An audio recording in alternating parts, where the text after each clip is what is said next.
Welcome to another review from myself, the Omnivorous Reader.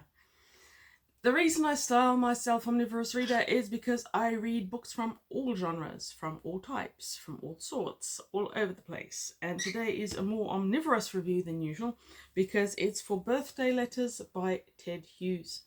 This is a poetry collection.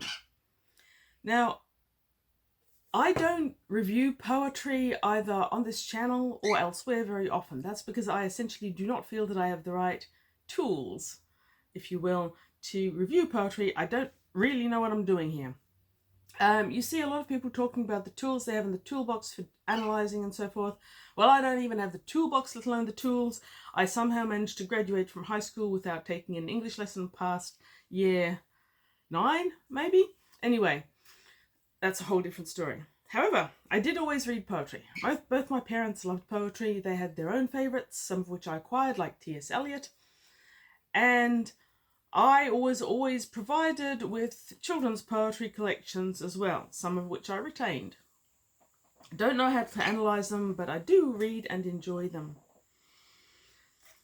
Ted Hughes is one of the most absolutely beautiful authors of poetry I know. And he was the Poet Laureate in England from 1984 until his death in 2008.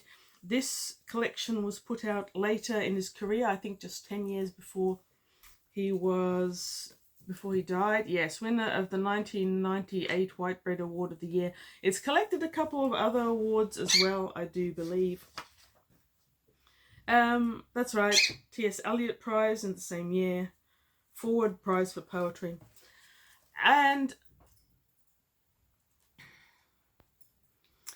I came to Ted Hughes completely by accident, not having heard of him. I was reading through a magazine, I think. I came across a poem called The Shadow Fox, and I read it.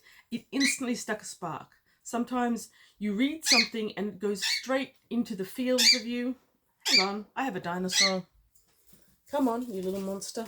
No? No dinosaur for you today, except the one there, and #DieNovember. But Ted Hughes was beautiful. I didn't know anything about him. I started collecting and reading his poetry. By now, I do know a fair bit about him.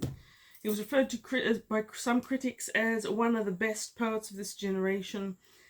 And Birthday Letters is one that I feel I can more than slightly easily review because it has a theme to it that some poetry collections don't. Hello, dinosaur. Hello, are you a notisaur? Are you an angry dinosaur?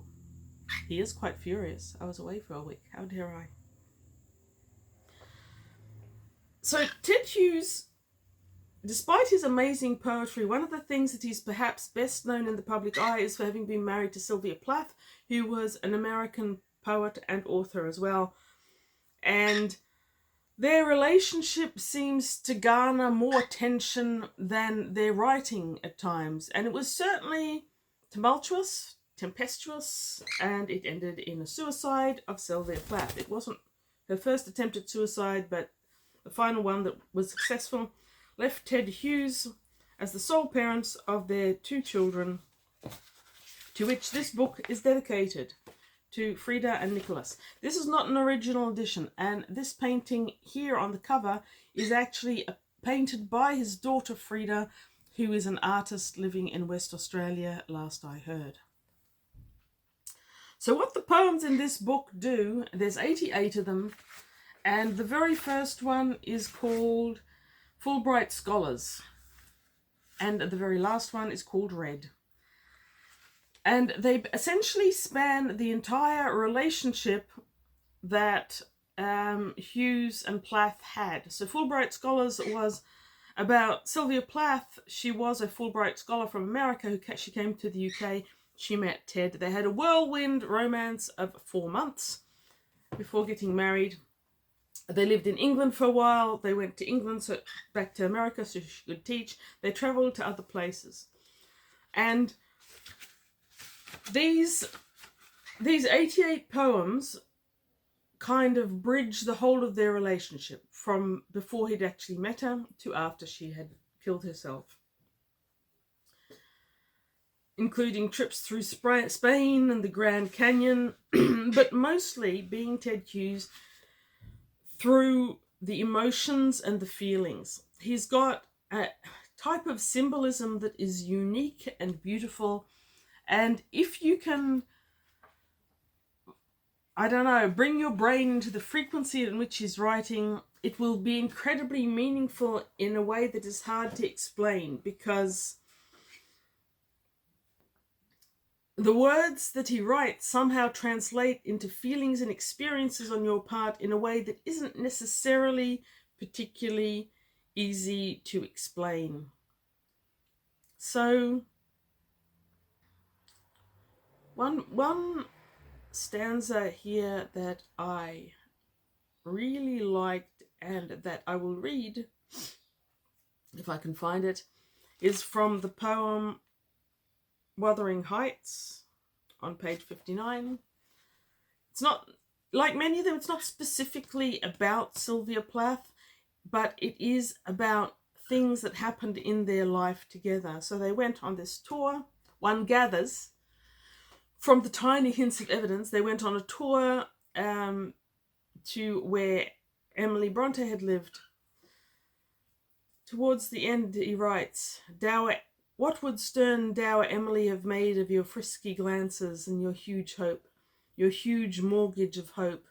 The moorwind came with its empty eyes to look at you, and the clouds gazed sidelong, going elsewhere. Be still, my beating heart. So Ted Hughes, along with T.S. Eliot, is probably one of my favourite poets. And when reading this, I picked up two interesting points of view. One is from Bren Booth Jones, who is a YouTuber at Bren Booth Jones, and talks about proper literature. Unlike me, I talk about everything. And he knows what he's talking about, which I actually don't. As I went through this, I ticked them off. Now, I do believe my parents would have excommunicated me if they'd ever seen me taking a pencil to a book, but it made it very easy to find out when I'd actually finished all the poems. I still went back and reread several of them, but otherwise, I just could never remember. That was fun. But the other thing I did here was I chose poems in the methodology. So I didn't go sequentially. I did read all of them, but I didn't read it from the first encounters between Sylvia and Ted to the early England all the way through to the end. Instead, I picked a bit here and a bit there. And I think it worked very well for a book like this, which is sequential, because these are essentially him remembering, memorizing, experiencing, I don't know, one of those things, the relationship and the life that he had with Plath. And if you think back on a past relationship, you will very rarely sit there and in your head remember the first thing that happened and the second thing that happened all the way to its end, or to where you happen to be at the time. Instead, your brain will pick out snippets here, there, this trip, that experience, this dinner, this joke. And reading a sequence like that through this methodology actually makes it feel much more organic to me. I enjoy doing it this way very much. And if I ever read another book like this, I'll probably do it again. But what I will definitely do is I will hang on to Birthday Letters. I expect to pick it up often and browse through the various small pearls of emotion that Ted Hughes wrote down and left for us. So thank you for watching this very, very random poetry review. Have a great day. Read good books, whether they are Ted Hughes and literature, or dinosaurs meant for kids, or anything else. All good people read good books, as the song says. Bye.